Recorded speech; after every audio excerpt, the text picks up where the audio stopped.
Hello, this is Uncle Jim, and this is how to fix your winch control or button. If you start finding you have to click it several times to get it to go up, or click it several times to get it go down, you know that it's starting to go or needs cleaning or replacement. All right, so what it is your solenoid or your relay, and you can find the identical piece. You can buy aftermarket and save a ton of money. And we went aftermarket this time. So about 3 years ago, if you're in a pinch, you can fix it. Say you're in a pinch in the snow, you can't even get to town, or you can't wait for the part. You can fix it, but it's a lot of little parts. And so here it is, and it's the connections here. So you have connections inside there, all over the place, springs, nuts, bolts, screws, and it's a lot of fun. But you can clean the connections and put it back. And we got like 3 years out of it doing that. This part of it still works great. It's just the connections. Okay, so what we did was we bought an aftermarket part. The stock Polaris will cost you a fortune brand new. So we bought an aftermarket one brand new, and we went with the cheapest one shipped, which was $14 instead of like $25 for an aftermarket. And I don't even want to know what the stock one costs, probably $75. And the only difference was the connection. So you cut your old connection and solder that on and shrink wrap it, and you're good to go. And that's what we did. You just want to make sure you got the same bolt pattern. These have 5 color-coded mounts like your battery. You screw them on, and it's really easy as far as that goes. So make sure your mounts are the same. Connection, you can just put the old connector on, cut it, splice it. So this worked out well. We went with $14, but the guy had beautiful feedback, and so we took the risk. And guess what? It works awesome so far. We'll see how many years it lasts. So what you do is just follow your cables from your winch. These are worn winches that come stock on them, and you follow it down. You have to take your front cargo bay off, 4 bolts, a few screws, and then your pop rivet thingies, grommets. And we found that we didn't have to take the side skin off here. You can loosen up one end there, and you can get to it, and there it is right there.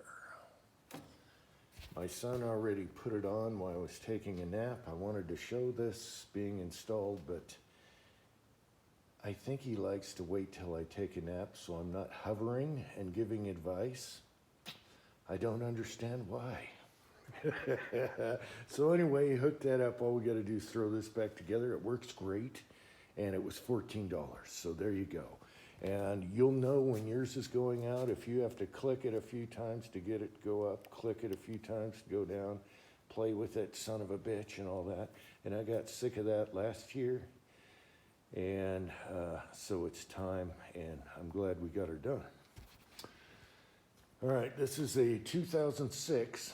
So it lasted all those years, and this only pertains to people that are plowing and using their winch all the time, up, down, up, down. Otherwise, yours is going to last forever. But it's just the relay or the solenoid, whatever they want to call it.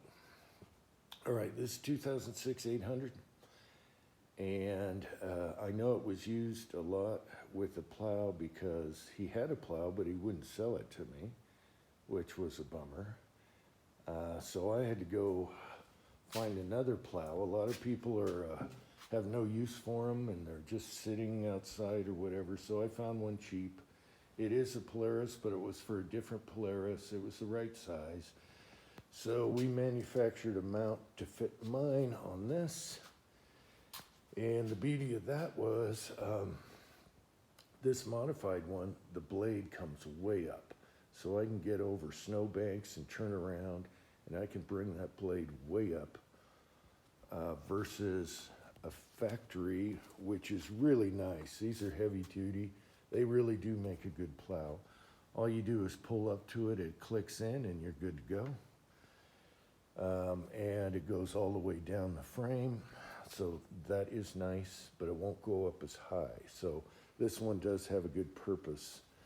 However, this is all fabbed, and we have to do 4 bolts, 2 on each side, to install it. All right. However, it does do different, it goes higher. So I like that, whatever. But you can make anything work. All right, so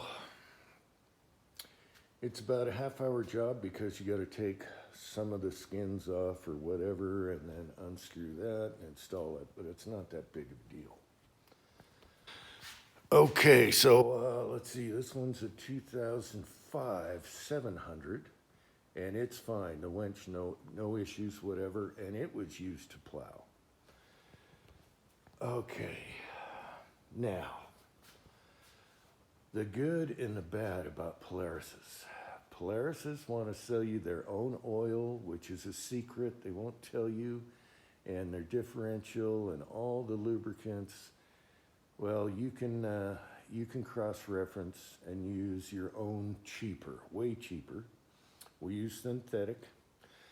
The oil filters are the same as our Honda cars, so we just buy a bunch of oil filters. We like Wix or Napa Gold. You can use the short filter or the long filter, just like on the Honda cars.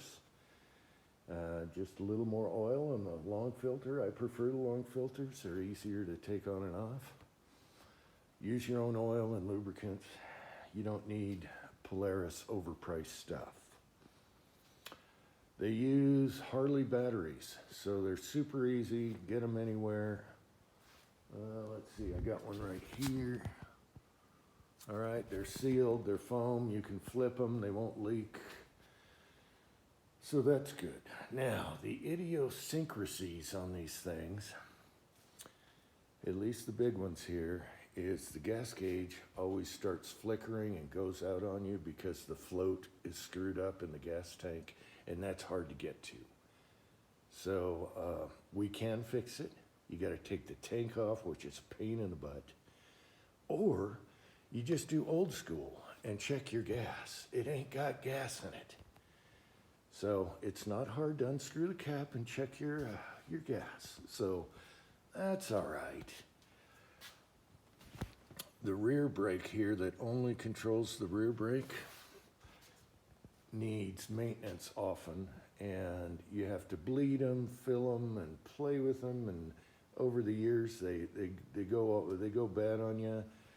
However, the front brake controls all front and back brakes at once, and it never goes out, and they're separate.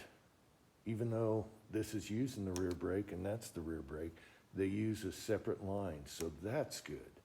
And both of these, the rear brakes have had those issues and the gas tank issues, the floats. But we just use the front brake and we check our gas. The only other thing I can bitch about is the springs were a little light up front for plowing and having a lot of weight up front all the time. And sometimes they'll sag when you got weight and plows on there, and the wheels will start looking like a dune buggy. So far, we just dealt with it. They got struts, but you can put heavy-duty springs on there, which is kind of a pain. Right now, it's easy to get to. So there's that. So far, I got the same saggy stock springs. You can put spacers in them, like right there, but they could have been beefier. These are like work quads, not play quads. Okay, this 800 is a torque monster. We've pulled cars up the driveway in the snow with these things. I've pulled so many people out of the snow with these. As a matter of fact, when we got our tractor, big heavy tractor, It was on a trailer, and the guy had two-wheel drive, and he came up in the snow, and we had to take these and pull them up the driveway to get it to the garage.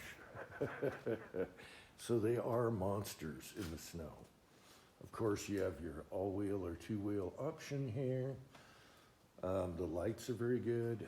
It's just those three little things that drive me nuts. Other than that, they got a good engine. Torque converters are great. This torque converter's better than that one. That one kind of starts off slower. This one's like right now. And they're just workhorses. They're not so much a play quad. A play quad, I'd go down to a 500, a 400, a 250, whatever. They're light and nimble, and you can flip them and still live. These things are 800 pounds. You flip that on you, you could die. So anyway, they're pretty durable. This one, the brake, we had it neutral, and the brake let go. You got a locking brake here. It let go, and it rolled down by the propane tanks. It went 20 feet down the cliff, and we brought it back up, and it didn't have a scratch on it. It was amazing. So there's a story there. I think I had a video on that once. So other than that, it's pretty good. But if you need to fix your winch, if you're plowing and using this button a lot, and it starts clicking on you, and you got to press it 5 times, and son of a bitch, then you know your solenoid relay's going out. And it's about a half-hour job, and the only reason it's a half hour is you got to take this off and remove the skin and get that piece off, stuff like that. Anyway, you can fix it, do it yourself. If you went into a shop, they would rape you for that. Not here. Do it yourself. I guess that's it. Until next time, thanks for watching.